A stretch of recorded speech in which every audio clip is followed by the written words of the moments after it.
जुन्या माणसांना हे नवीन जग का आवडत नाही? बघा, साधी गोष्ट आहे, अगदी साधी गोष्ट आहे, की पुन्हा मी जुन्या काळाकडे जाईन, की जुन्या काळामध्ये गुरुजी शाळेमध्ये आलेत किंवा गुरुजी अगदी दूरपर्यंत आहेत, ही बातमी जरी मुलांना समजली, तर अगदी घाबरगुंडी उडायची. म्हणजे आता काही खरं नाही. म्हणजे चुकीची एखादी गोष्ट केलेली आहे आणि आता ती गोष्ट आम्हाला लपवायची आहे. पण गुरुजींना चुकलंच, तर आता आपली काही खैर नाही आणि त्यांनी जर आपल्या पालकांना सांगितलं, तर मग आपण संपलोच. अशी एक भीती मुलांच्या मनामध्ये असायची. त्याही पलीकडे जाऊन मी केलेली एखादी चुकीची गोष्ट, माझं खोटं बोलणं, हे जर घरात बाबांना समजलं किंवा घरातल्या मोठ्या व्यक्तींना कळलं, तर माझी काही खैर नाही. ही एक इतकी प्रचंड भीती घरातली असायची, मोठ्यांची असायची. अर्थात आदर असायचा, आदरयुक्त भीती असायची, तो सन्मान असायचा. पण आता तो सन्मान, ती भीती, तो आदर आणि मी चुकीचं काहीतरी केल्यानंतर, माझी चूक लपवण्यासाठी मी खोटं बोलल्यानंतर हे असं काहीतरी होईल किंवा त्याची परिणाम भयानक होतील, ही एक भीती होती. हे तुम्हालाही माहित आहे. म्हणून मी नेहमी काय करतोय, माझ्या प्रत्येक व्हिडिओमध्ये जुन्याचं आणि नव्याची सांगड घालण्याचा प्रयत्न करतोय. अहो, आठवा तो काळ कसा होता. हो. आणि काय इतका प्रचंड बदल झालाय. आम्ही शाळांमध्ये सुविचार देखील शिकवतो, की नेहमी खरं बोलावं. हो, नेहमी खरे बोलावे, पण खरे बोलावे एवढंच शिकवतो. पण खोटा हा शब्द आला नेमका कुठून? आणि खोटं बोलणं हे शिकवलं कुठून? बघा, माझ्या प्रत्येक व्हिडिओमध्ये तुम्हाला लक्षात येईल, की हे शिकवत नाही आम्ही. प्रत्येक पालक, प्रत्येक शिक्षक आणि मग यांच्याशिवाय शिकवतं कोण? हे तुम्हाला लगेच क्लिक होईल आता. आणि म्हणून मी म्हणतोय, की जर चुकीची एखादी गोष्ट, चूक लपवण्यासाठी खोटं बोलणं, याच्या परिणामकारकतेची जाणीव, भीती ही आजच्या पिढीला राहिलेली नाही आणि म्हणूनच खोटं बोलणं मुलांना अगदी सहज जमतं. नमस्कार, मी अर्थातच गोपाल पाटसुपे, निवेदक आणि व्याख्याता. बालक ते पालक एक प्रवास या सदरामध्ये आज एक नवीन विषय, एक नवीन प्रसंग घेऊन तुमच्या समोर आलेले आहे मी. बघा, वास्तविक पाहता शाळांमध्ये शिक्षक आपलं काम करतात, आई वडील आपलं काम करतात. पुन्हा मी म्हणेन, की आम्ही शिकवतो की नेहमी खरं बोलावं. असंच एका शिक्षकाने आपल्या मुलांना एक अतिशय चांगला उपक्रम राबवत होते, चांगले संस्कार देत होते. त्यांचं काम अगदी नित्यनियमानं सुरू होतं.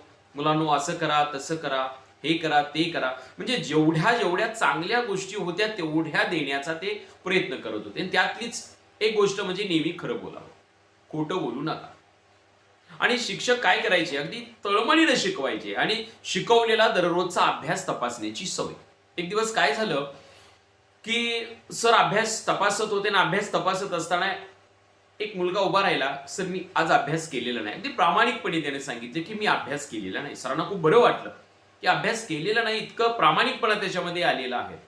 पण सरांनी पुढे जाऊन त्याला विचारलं, बाबा अरे तू अभ्यास का केला नाहीस? त्याचं मला उत्तर सांगत. न करण्याचं कारण काय? घरी गेल्यानंतर तुला वेळ होता काय? असं काही वेगळं कारण होता काय? होतं का? तेव्हा त्यानं मुलानं जे उत्तर दिलं होतं, तो मुलगा म्हणाला, की आम्ही गावाला गेलो होतो.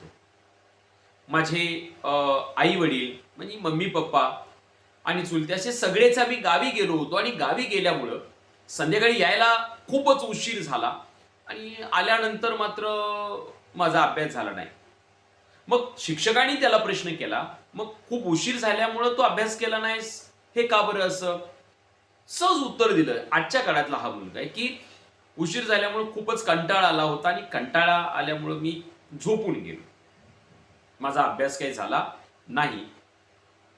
सरांना खूप बरं वाटलं. किती छान, अगदी प्रामाणिकपणे अभ्यास न करण्याचं कारण या मुलानं सांगितलं, की मी अभ्यास का केला नाही. आनंद वाटला. असाच अभ्यास चेक करत करत करत एका मुलांचा थोड्या वेळानं सर ऑफिसमध्ये गेले आणि बघा, योगायोगाची गोष्ट अशी, की नेमकं त्याच वेळी त्या ऑफिसमध्ये ज्या मुलानं सांगितलं होतं, की आम्ही गावी गेलो होतो वडिलांसोबत, चुलत्यांसोबत आणि आमची सर्व फॅमिली, त्या मुलाचे ते चुलते ऑफिसमध्ये आले होते. सरांनी आपलं चुलते आलेत म्हटल्यानंतर आपलं बोलण्याच्या ओघामध्ये सरही म्हणाले, "काय काल गावी गेला होता वाटतं?" तर "हो" म्हणले सर, "काल गावी गेलो होतो." "हो, आत्ताच सांगितलं तुमच्या मुलानं, की पुतण्यानं तुमच्या, की काल आम्ही गावी गेलो होतो आणि सगळेच आम्ही गेलो होतो." पुतण्यानं सांगितलं म्हटल्यानंतर त्या चुलत्यानी, त्या मुलाच्या काकानी सरांना क्षणभर थांबवलं. सर म्हटले, आम्ही गावी गेलो होतो पण आमचा पुतण्या नव्हता आला. फक्त मी आणि त्या मुलाचे पप्पा आणि आमची मुलगी एवढंच आम्ही गावी गेलो होतो. मुलगा तर काल घरीच होता, तो आमचा पुतण्या घरीच होता. हे शब्द ऐकल्यानंतर मात्र सरांना अगदी सुचेनासं झालं. अरे, काही वेळापूर्वी जो मुलगा प्रामाणिकपणे अभ्यास न करण्याचं कारण खरोखर सांगत होता, त्याच्या प्रामाणिकपणाबद्दलचं कौतुक सरांनी केलं, पण क्षणभरानंतर इथं आल्यानंतर जे उत्तर किंवा त्यांनी ऐकलं सरांनी, हे काय होतं? म्हणजे याचा अर्थ अगदी स्पष्टपणे तो मुलगा सरांना धडधडीत खोटं बोलला होता. अभ्यास न करण्याचं कारण धडधडीत कुठलीही भीती मनामध्ये न बाळगता, सर आपल्याला काय बोलतील खरं कळल्यानंतर किंवा काय करतील, काय होईल याचं कोणताही विचार न करता तो मुलगा अगदी खोटं बोलला. हे सरांच्या लक्षात आलं आणि तेव्हा सरांनी त्याला ऑफिसमध्ये बोलावून घेतलं. बोलावून घेतल्यानंतर मात्र सरांनी विचारलं की बाबा रे, तुम्ही कोण कोण काल गावाला गेला होता? त्या मुलाची नजर आपल्या चुलत्यांकडे गेली आणि जसे चुलत्यांना पुढे पाहिलं तसं मात्र तो मुलगा अबोल झाला. त्यानं मान आपली खाली घातली. आता त्याला बोलायचं सुचत नव्हतं की नेमकं काय बोलावं, कारण आपण आता जे बोललोय ते उघडं पडलेलं आहे. जे बघा, साधी गोष्ट मला पुन्हा जाणीव करून द्यायचे पालक हो, की शिक्षक असेल, तुम्ही असेल, हा प्रामाणिक प्रयत्न असतो की मुलांना खरं बोलणं हा सुद्धा एक गुण आहे. म्हणून मी म्हटलं की नेहमी खरी बोला हे शिकवतो, पण खोटं बोला हे शिकवलं जात नाही. पण तरी सुद्धा मग खोटं बोलण्याचं हे शिक्षण हे कुठल्या विद्यापीठात मिळतं, कोणत्या शाळेमध्ये मिळतं, हा विचार केला पाहिजे. हा एक प्रसंग झाला बरं. म्हणजे कसं आहे की शाळेमध्ये अभ्यास न करण्याचं कारण आणि त्याच्यासाठी खोटं बोलण्याचा हा एक प्रसंग झाला. लाखो प्रसंग आहेत असे. ते प्रसंग शाळेमध्ये आहेत, ते प्रसंग घरामध्ये आहेत, ते प्रसंग समाजामध्ये आहेत. प्रसंगानुरूप अवस्था, विचार हे सगळं बदलत जातं आणि एक खोटं लपवण्यासाठी आम्ही, म्हणजे एक चूक लपवण्यासाठी आम्ही खोटं बोलतो आणि जेव्हा ते खोटं बोललेलं पचतं तेव्हा ती खोटं बोलण्याची सवय होऊन जाते. ती सवय लागून जाते आणि ती सवय एके दिवशी आपला घात करते. ही जाणीव मुलांना होणं गरजेचं आहे की नाही हे तुम्हीच ठरवा आणि तुम्हीच सांगा. आणि म्हणून मी म्हणेन की हे सुचतं कुठून, हे कोण शिकवतं, या सगळ्यांचा विचार प्रत्येक वेळेला मी एक वेगळा व्हिडिओ, वेगळा विचार तुमच्या समोर मांडतोय. या सगळ्यांचा विचार होणं गरजेचं आहे.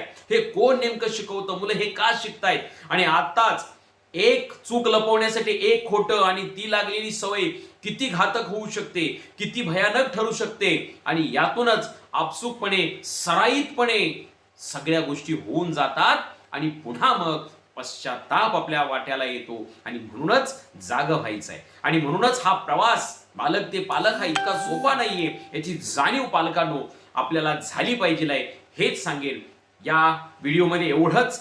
हेच उदाहरण तुम्हाला पुन्हा एकदा एक नवीन विषय आणि नवीन विचार करायला लावणारा हा व्हिडिओ आणि प्रसंग आहे. असे प्रसंग तुमच्या मुलांच्या बाबतीमध्ये, तुमच्या बाबतीमध्ये सुद्धा घडलेले असतील. विचार करा याच्याविषयी. आपण हळूहळू सविस्तर, मी पुन्हा सांगेन, पुढे जातोय, वेगळे विषय घेतोय आणि याच्यावरती उपाय देखील आपण पाहणार आहोत. पण आता हे प्रसंग तरी ऐकून घ्या, एवढंच या निमित्तानं सांगतो आणि तुमची रजा घेतो. पुन्हा भेटूया नवीन विषयासहित. तोपर्यंत नमस्कार.